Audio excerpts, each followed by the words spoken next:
não fiz nenhum discurso escrito. Temo muito o improviso, que, segundo o grande Rui, o improviso leva o homem aonde ele não gostaria de ir, deixando onde ele não gostaria de ficar. Portanto, peço também que me relevem nesta nossa fala modesta, mas me encontro efetivamente tocado pela emoção de, num momento histórico para nós do Poder Judiciário da Bahia, por estarmos tendo este privilégio de empossar os 50 novos juízes, que tenho certeza de que dignificarão o nosso Poder Judiciário. Mas fiz algumas anotações para seguir o roteiro mínimo da minha fala. De mim, confesso, ou sem dúvida, não tenho a palavra mágica adormecida no recôndito do meu coração para desencantá-la, como eu costumo dizer, através da senha da vida, e para me valendo desta palavra mágica que não a possuo, fazer esta saudação a todos esses jovens que estão ingressando neste momento na nossa magistratura. Até porque não tenho nenhuma lição, poucos conselhos a serem dados. Diria que não tenho, no dizer do poeta, eu estou vendo aqui na mesa, o poeta que tanto admiro, o primeiro vice-presidente, querido amigo Carlos Alberto, poeta de mão cheia, cujos livros constituem para mim uma imperiosa necessidade, neste calor da vida, reler sempre, página por página. Como ele não tem uma palavra mágica do poeta, da poesia, de igual modo também não me assemelha a outro poeta que aí está, o desembargador Oswaldo, que já falou antes de mim. Eu diria, jovens juízes e colegas, novos colegas, que eu não tenho um caminho novo, como diria o poeta, a lhes ensinar. O que tenho, talvez de novo, seja o jeito de caminhar pelos ínvios e pedregosos caminhos do nosso Poder Judiciário. Sou apenas, diria Drummond de Andrade, um homem pequenino, à beira de um rio. Vejo as águas que passam e não as compreendo. Sei apenas que é noite, porque me chamam de casa. Vi que amanheceu, porque os galos cantaram. Ou então, considero-me neste instante como o poeta Pablo Neruda, segundo quem eu sou aquele homem rodado por tantos quilômetros e sem existência.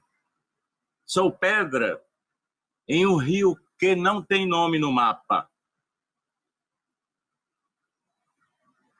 Para arrematar a minha insignificância em utilizar das palavras, diria como o poeta pantaneiro Manuel de Barros, meu fardo é de não saber quase tudo. Sobre o nada, tenho profundidade. Pois bem, todos sabemos que há, neste instante, por parte da sociedade, as vistas voltadas para o Poder Judiciário Nacional como um todo, não é especificamente para com o nosso Poder Judiciário baiano. Fala-se por aí até no famoso governo dos juízes. Fala-se também no ativismo judicial. fala-se também ainda, outrossim, numa verdadeira juristocracia, que estaria havendo um verdadeiro governo dos juízes em nossa sociedade. Sinceramente, não vejo essa juristocracia acontecendo. Não vejo esse ativismo judicial apodado de uma interferência do Poder Judiciário nos demais poderes da República. Na verdade, caros colegas, esse protagonismo que se atribui ao Poder Judiciário nesta quadra histórica em que estamos vivendo não é exclusividade do cenário judiciário do Brasil. Em todas as partes do universo onde há democracia instaurada, o Poder Judiciário efetivamente, talvez pela omissão, ou eu diria pela decepção dos demais poderes da República, o Poder Judiciário haja assumido esse papel de protagonismo a que se referem todos os críticos do Poder Judiciário. Mas isso, como eu disse, não é apenas e exclusivamente o retrato delineado do Poder Judiciário brasileiro, não. Quem lê Philippe Reynaud, citado inclusive por Garrapon, em vários livros dele, Antoine de Garrapon, que tanto escreveu sobre o papel fundamental da magistratura nos dias que correm. Escreveu O Juiz e a Democracia, O Guardador de Promessas e vários outros livros, Modernização, essa coisa toda. Diz Garrapon, em citação remissiva de Reynaud, que eu diria, esse panorama novo do Poder Judiciário como protagonista, até falam em ativismo judicial, que eu separo as duas terminologias, os dois conceitos. Antoine Garrapon diz que houve uma viragem judiciária da vida política, porque, odiernamente, segundo ele, a sociedade vê na justiça o seu último refúgio em busca de um ideal democrático, exatamente diante do desencanto a que eu me reportei ainda há pouco dos demais poderes republicanos. O juiz, então, surgiria como um último alento, como um último recurso contra a implosão do que eles chamam das sociedades democráticas no atual cenário de crise humana que atravessamos. Daí porque os cidadãos vêm bater às portas, mais do que nunca, do Poder Judiciário, buscando a satisfação ou a suplementação dos seus direitos que lhes foram renegados ou sonegados por parte dos demais poderes. Quem lê Boaventura de Souza Santos também encontrará a matéria do que estou falando quando ele fala para uma revolução democrática no Poder Judiciário. Pois bem, com estas palavras introdutórias e de pórtico, eu não estou defendendo esse ativismo judiciário ou judicial acendrado, esse protagonismo desmedido e sem limites. Mas é que é necessário, mais que nunca, diante desse desalento, desse desencanto por parte da sociedade de referência aos outros poderes, que as portas da justiça estejam permanentemente abertas, como diria a Rua em paráfrase, diante do direito violado. É isso que eu os estou sem dar nenhum conselho, concitando aos novos magistrados da Bahia, para que jamais fechem as portas ao cidadão no seu lídimo exercício da cidadania, quando os seus direitos forem vilipendiados, quando os seus direitos forem vulnerados, quando os seus direitos forem vergastados. É uma mudança de paradigma. E aí o juiz, enquanto aplicador da lei, é bastante criticado,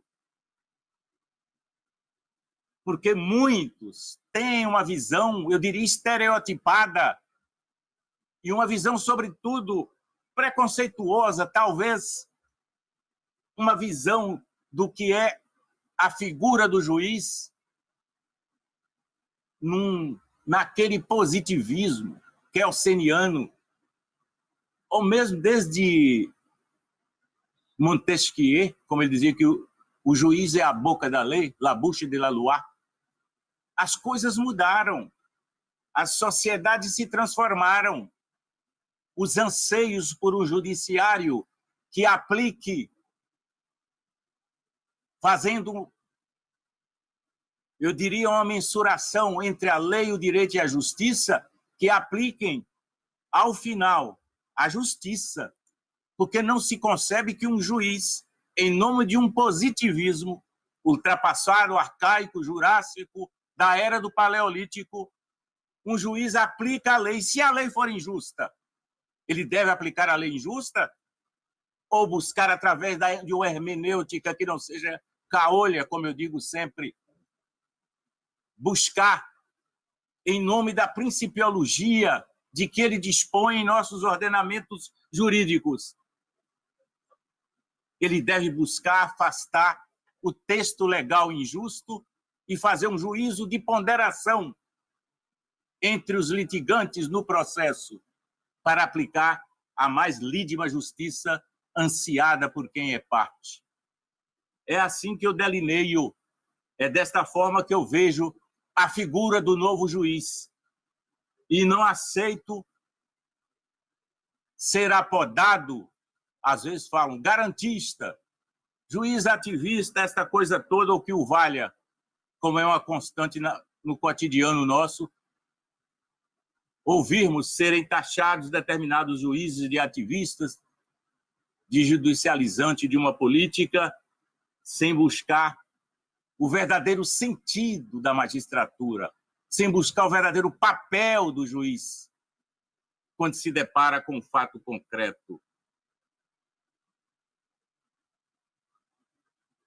O juiz tem que assumir esse seu papel de ativismo nessas horas, diante do preceito normativo, diante do preceito legal injusto.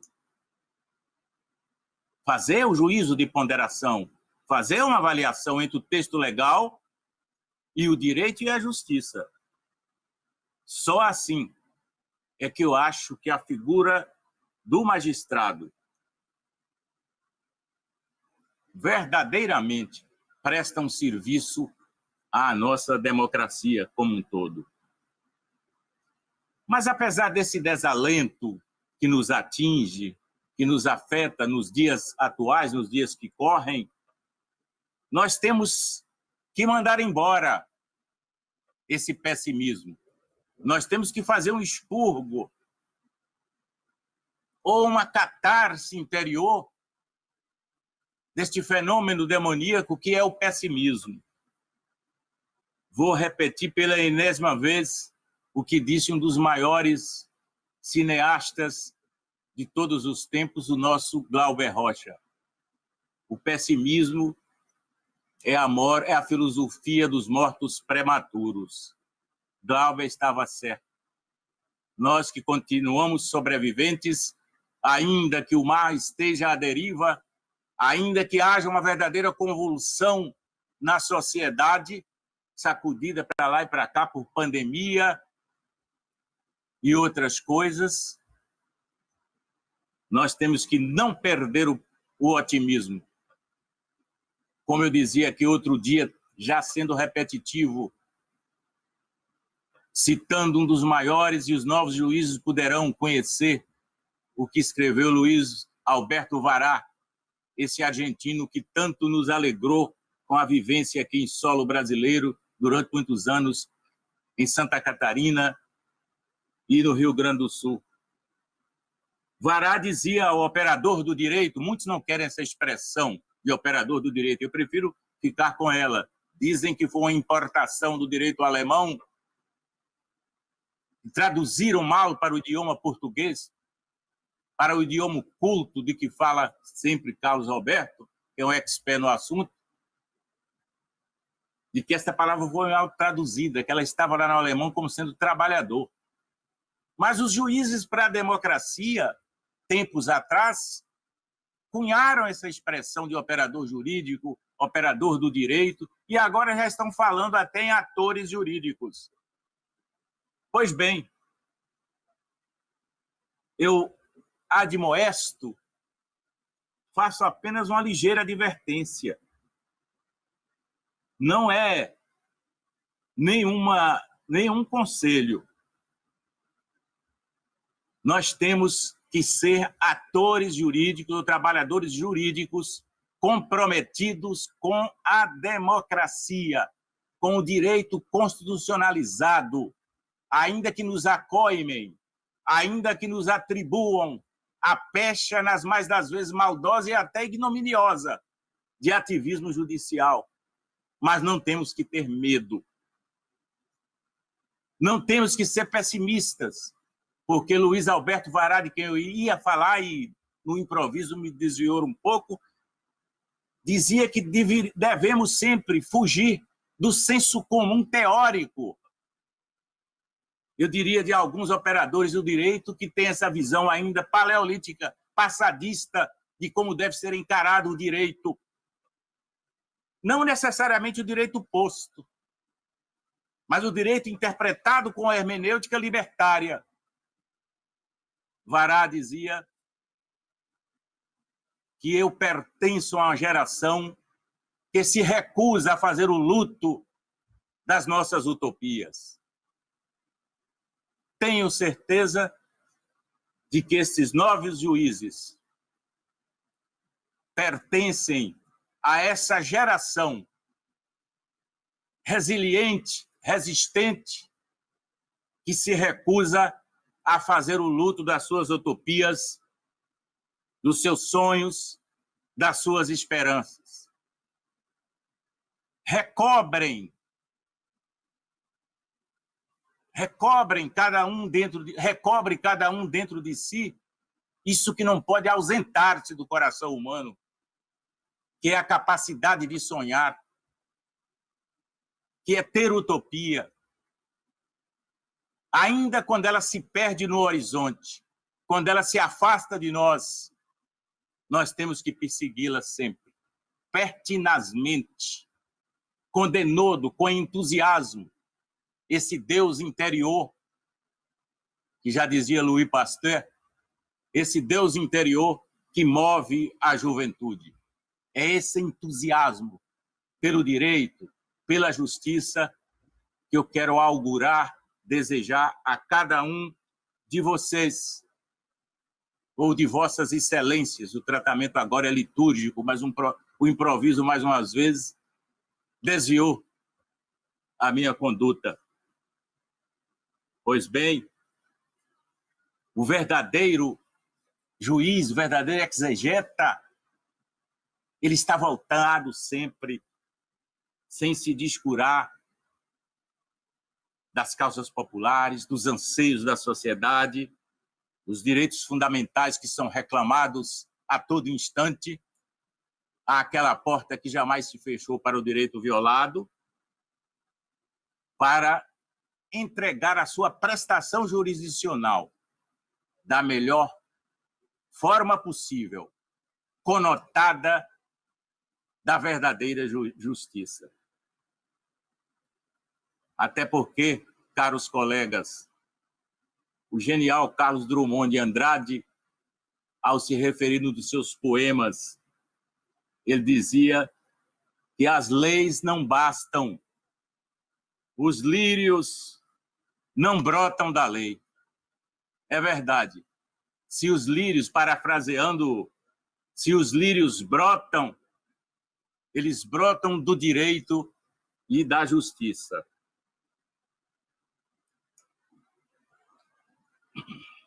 Eu sei que o homem moderno, no momento que atravessa, sobretudo sacudido por essa terrível pandemia,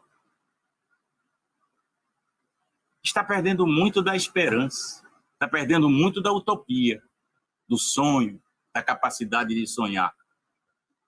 Mas nós temos que continuar seguindo, continuar andando, caminhando. Que sejamos otimistas. O momento é de crise aguda em todos os setores da vida humana. Mas é preciso crer que um outro amanhã virá, que um outro amanhã ressurgirá, ainda que neste cenário pandêmico, ominoso, tenebroso.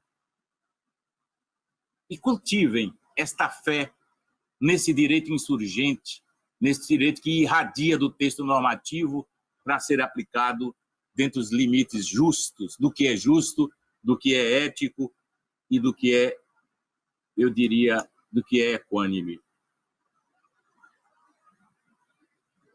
Por evidente, eu gostaria de deixar bastante claro a todos os senhores colegas que podem contar com o papel da presidência do tribunal no que for necessário a todo instante. As nossas portas estarão sempre abertas, sempre às escâncaras, é uma expressão que costumo dizer,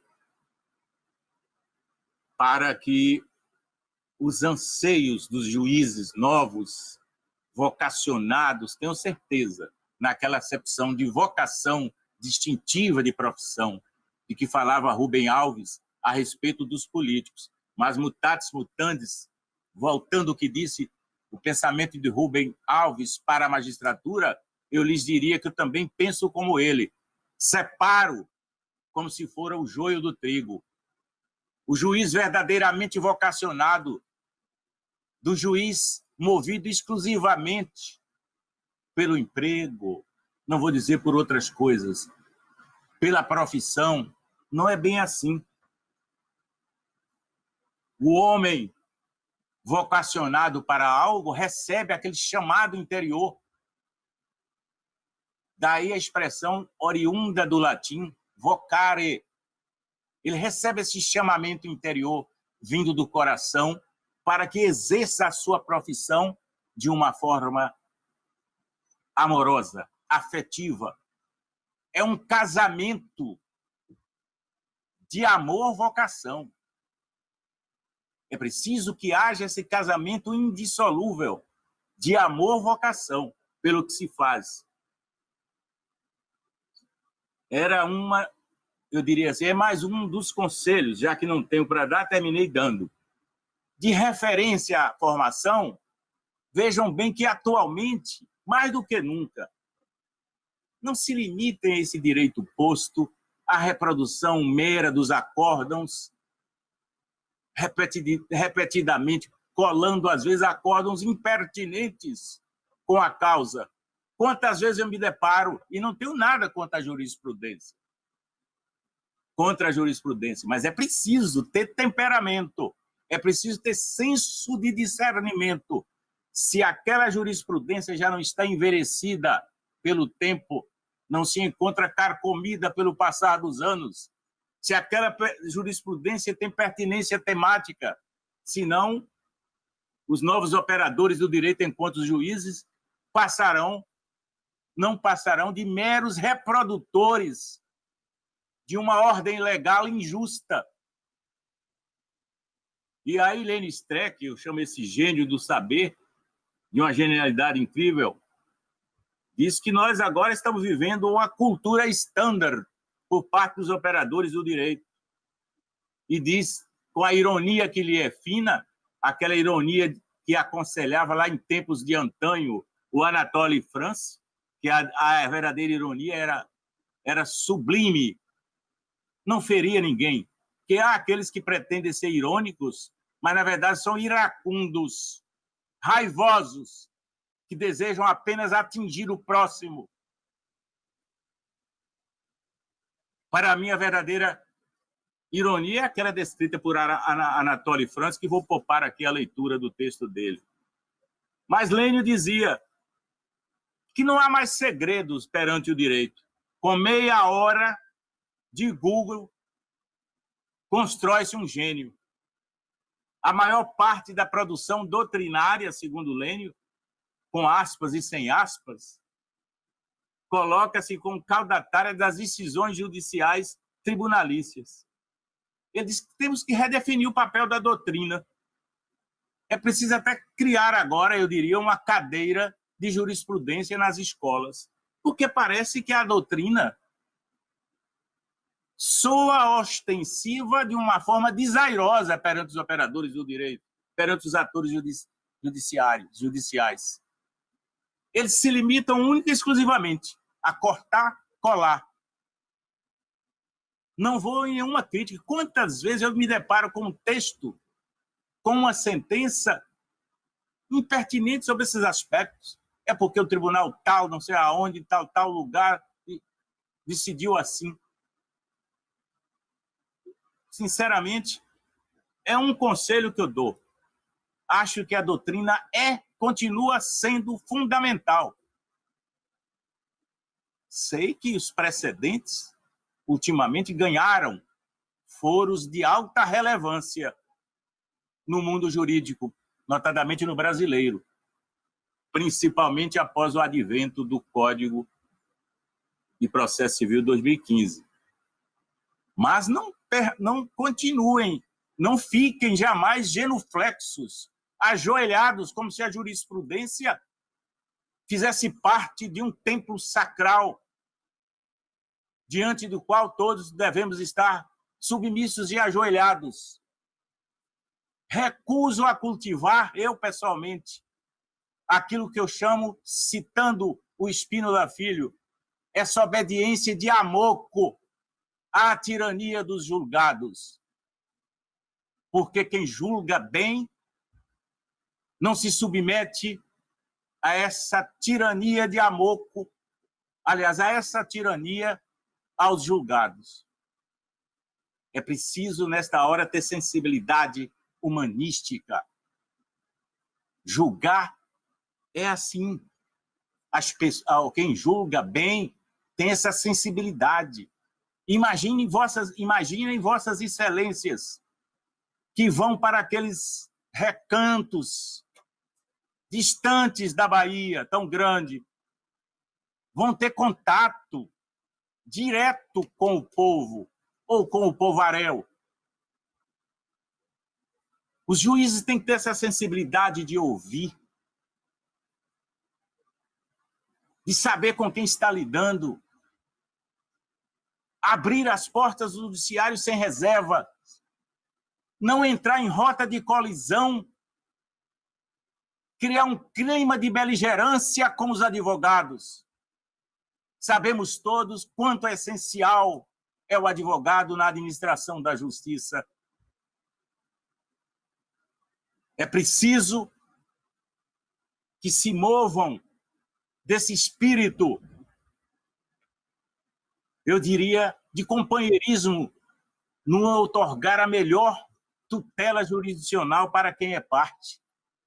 Mutatis mutandis, como eu disse certa feita em relação ao advogado, eu diria que o juiz que vai para a comarca distante destes, eu diria, inóspitos sertões baianos, ele é uma espécie de porta das lamentações do jurisdicionado. Porque o jurisdicionado, quando busca na sua aflição buscar o pão da justiça, que é o pão nosso de cada dia, ele precisa contar com a sensibilidade e esse papel democrático do verdadeiro juiz.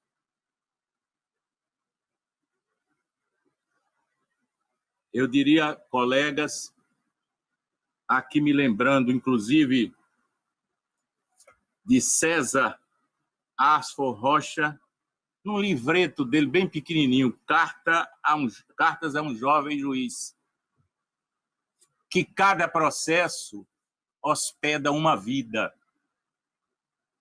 humana, nas mais das vezes destroçadas, violentadas por uma tragédia qualquer.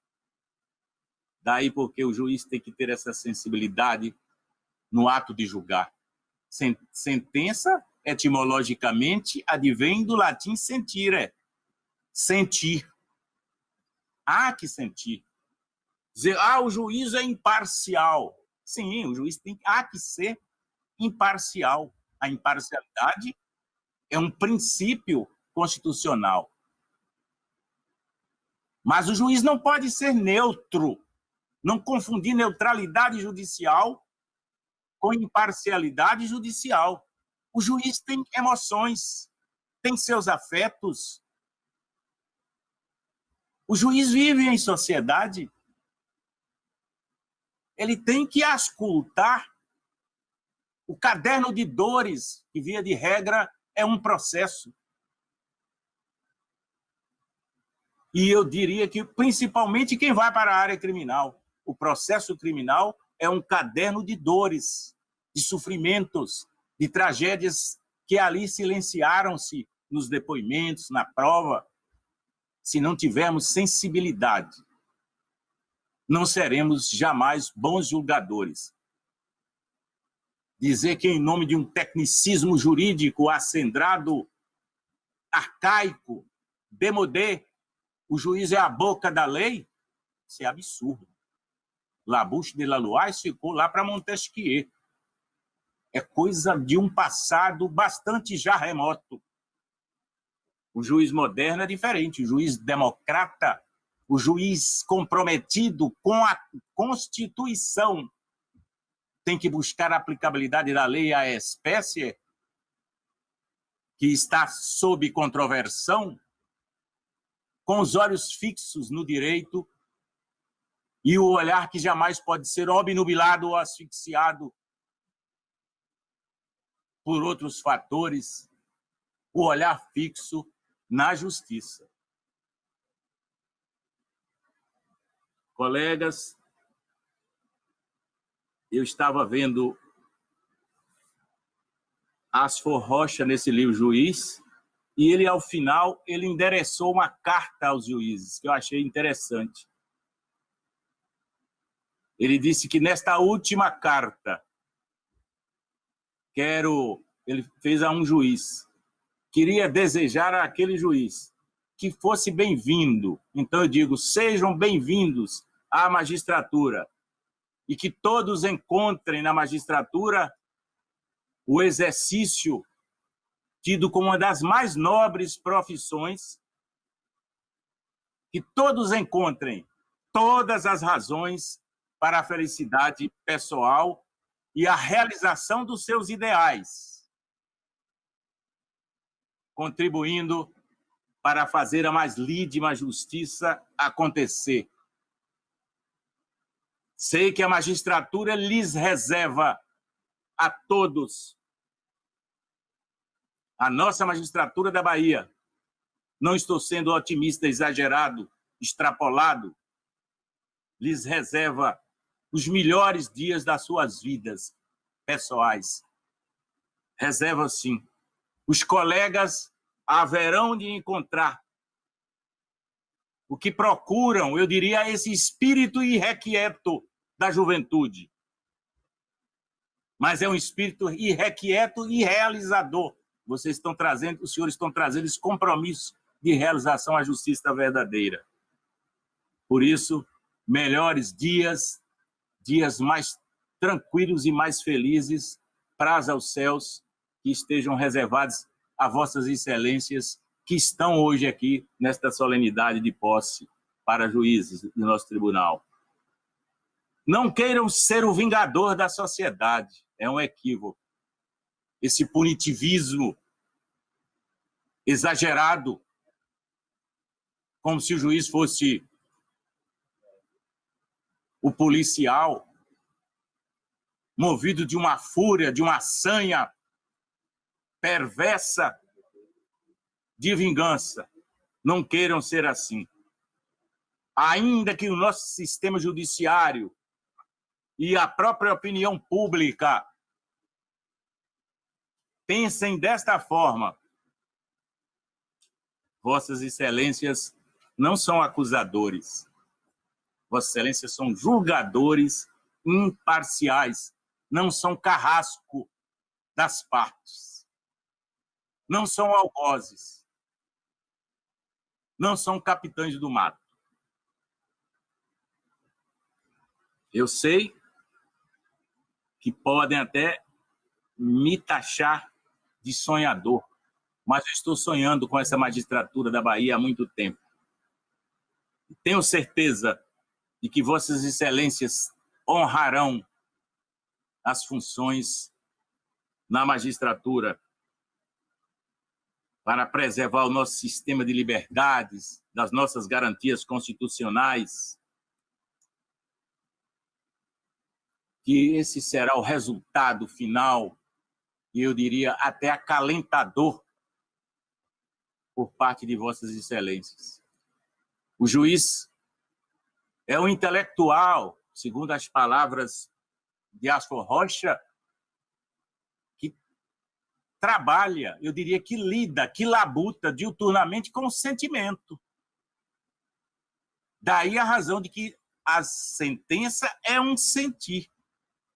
A sentença é a corporificação, ou melhor dizendo, a materialização do sentimento que todo juiz possui dentro de si, arraigado, adormecido, enquanto ser humano.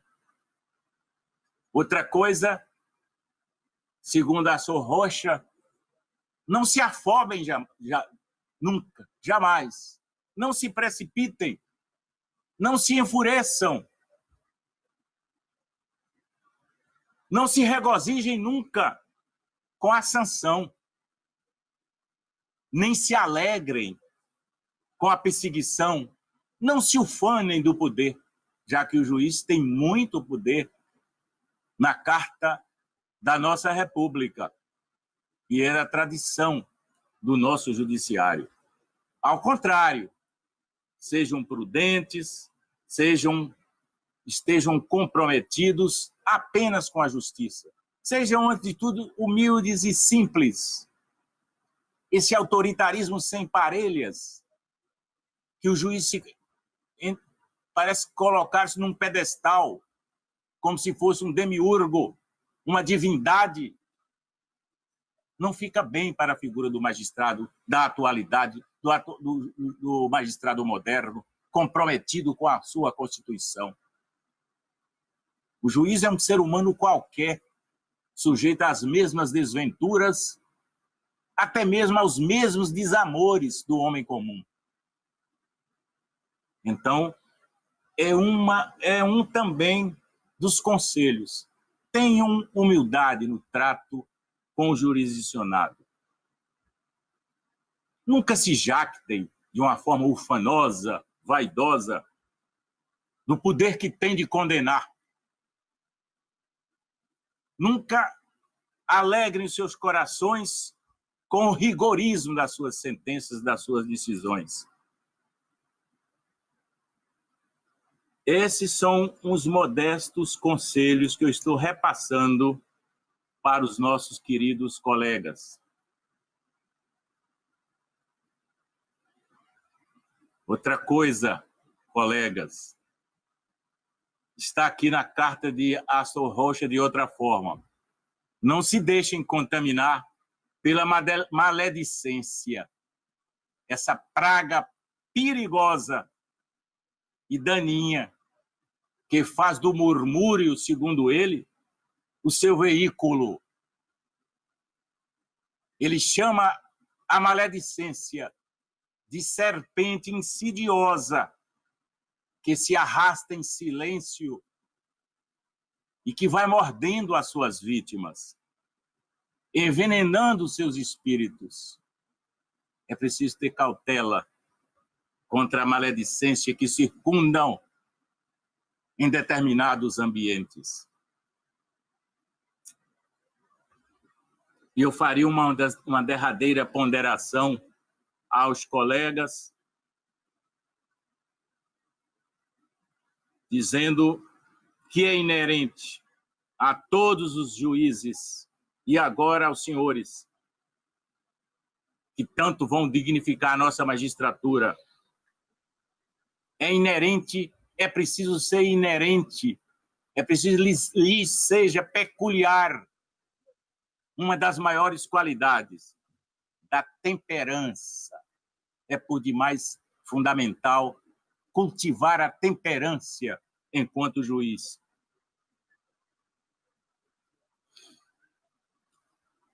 Poupem-se ou fujam dos excessos, senão são verdadeiros narcisistas.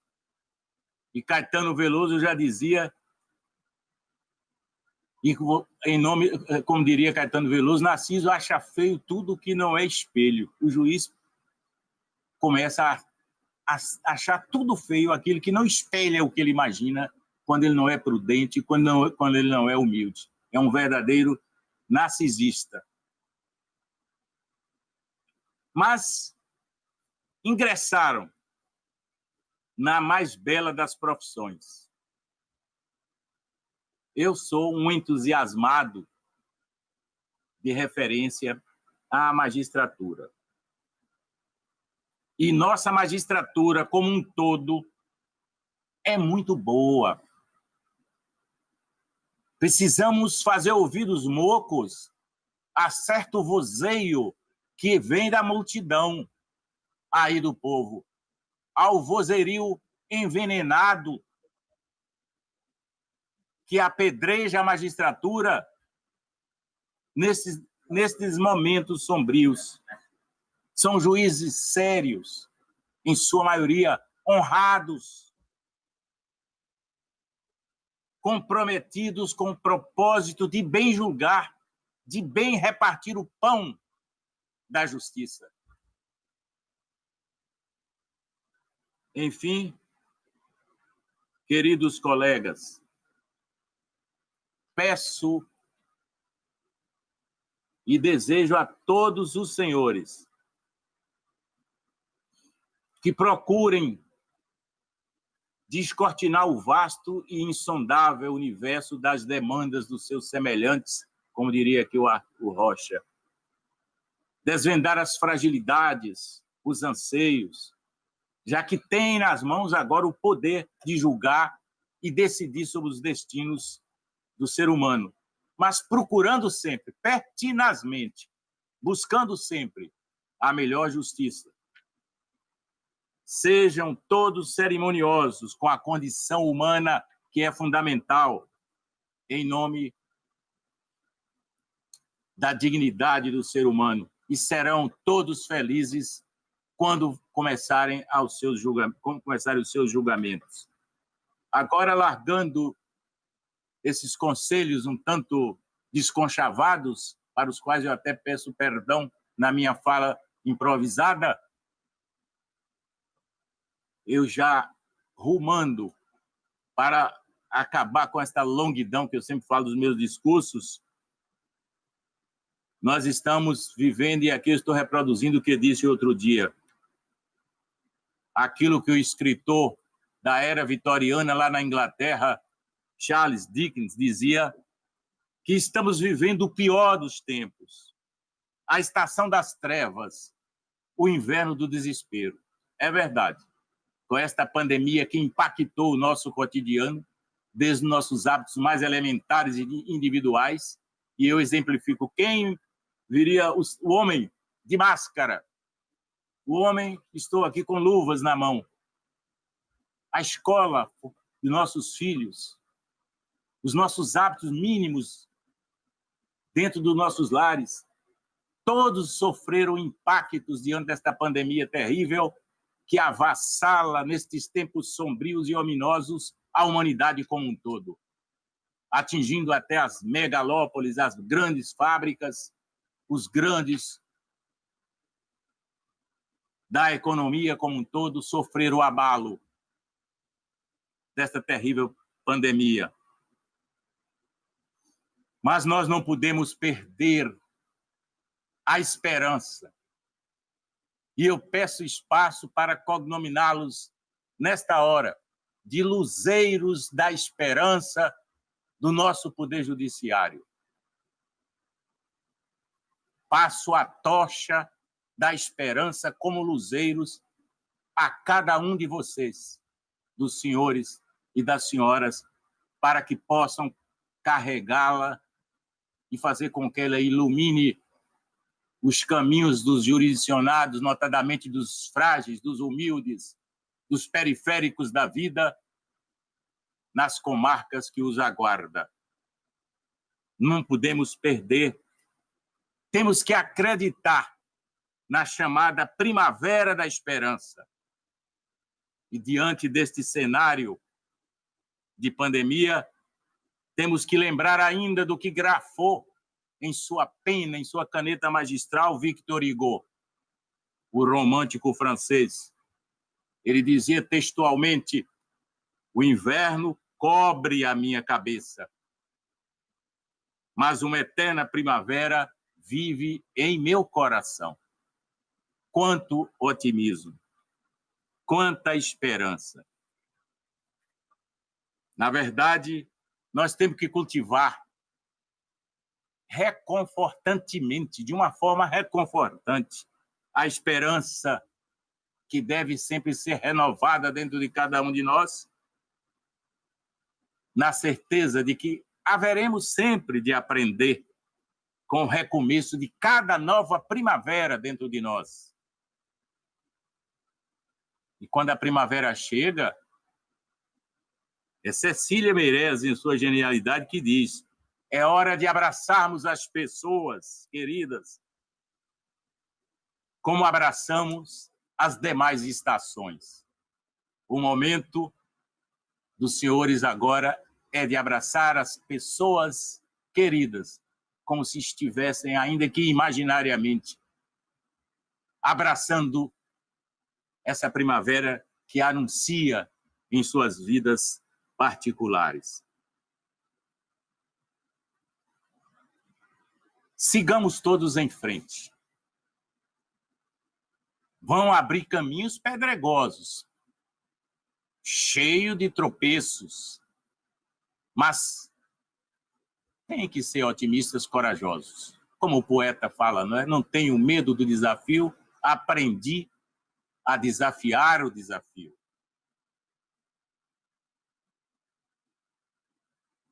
A vereda da esperança, prezados colegas, caminheiros que são agora, ela sempre trará novos amanhãs para todos nós. Esperemos que elas tragam essas veredas abertas, e a própria esperança em si traga não um novo normal, como costumam dizer por aí, eu tenho criticado acerbamente essa expressão, um outro normal, que a humanidade haja aprendido nesses tempos pandêmicos mais sobre solidariedade, sobre mais justiça, um olhar para os que estão aí num sofrimento atroz. Espero que este outro normal não repita, por isso que eu não quero esse novo normal. Que admitirmos um novo normal, estamos admitindo que a mesmice vai ter continuidade, talvez apenas com uma nova roupagem na conduta de cada um. Então não terá valido a pena tanto sofrimento, porque passamos nesses instantes pandêmicos. Espero que haja um outro normal, e como o homem deve conceber a sua vivência na sociedade.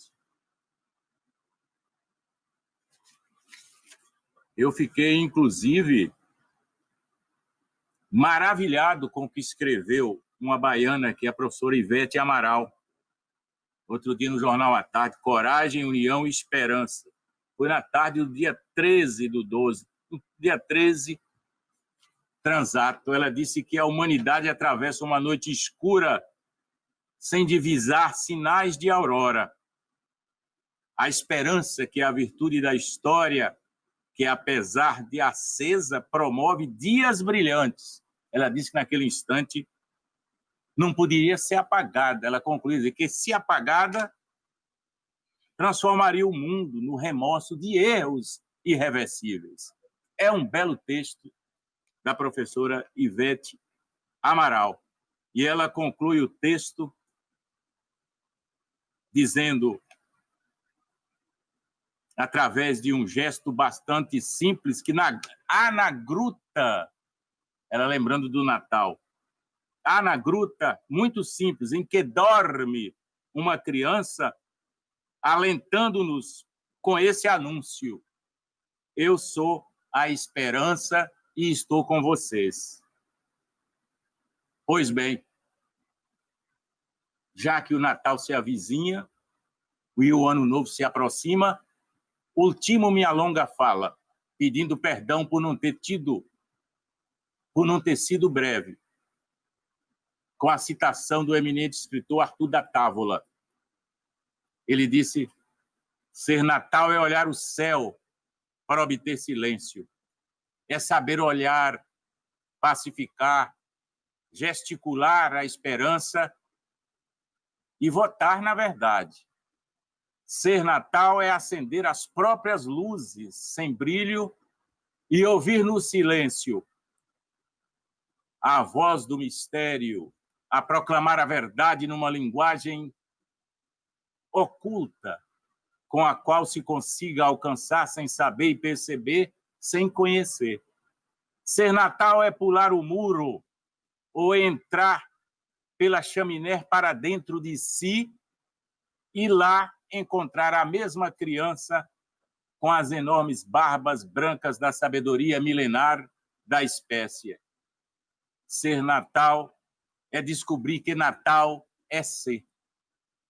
Espero que esse Natal ensine a cada um de vossas excelências, e tenho certeza de que já sabem, que ser Natal é descobrir que Natal é ser. E também quero desejar a todos agora um feliz Ano Novo, buscando o que disse Carlos Drummond de Andrade, genialmente, como sempre, dizendo que o último dia do ano não é o último dia do tempo. Outros dias virão. Espero, queridos colegas, que venham esses novos dias, dias de paz, de tranquilidade, que esta terrível pandemia que nos invade e que nos deixa sem um juízo de futuro, mais do que nunca o amanhã é incerto e duvidoso, porque não podemos fazer um juízo de previsão sobre nada. Não sabemos como vai ser o amanhã, é sempre incerto e duvidoso. Com estas palavras de arremate, abraço a todos fraternalmente. Gostaria de estar abraçando pessoalmente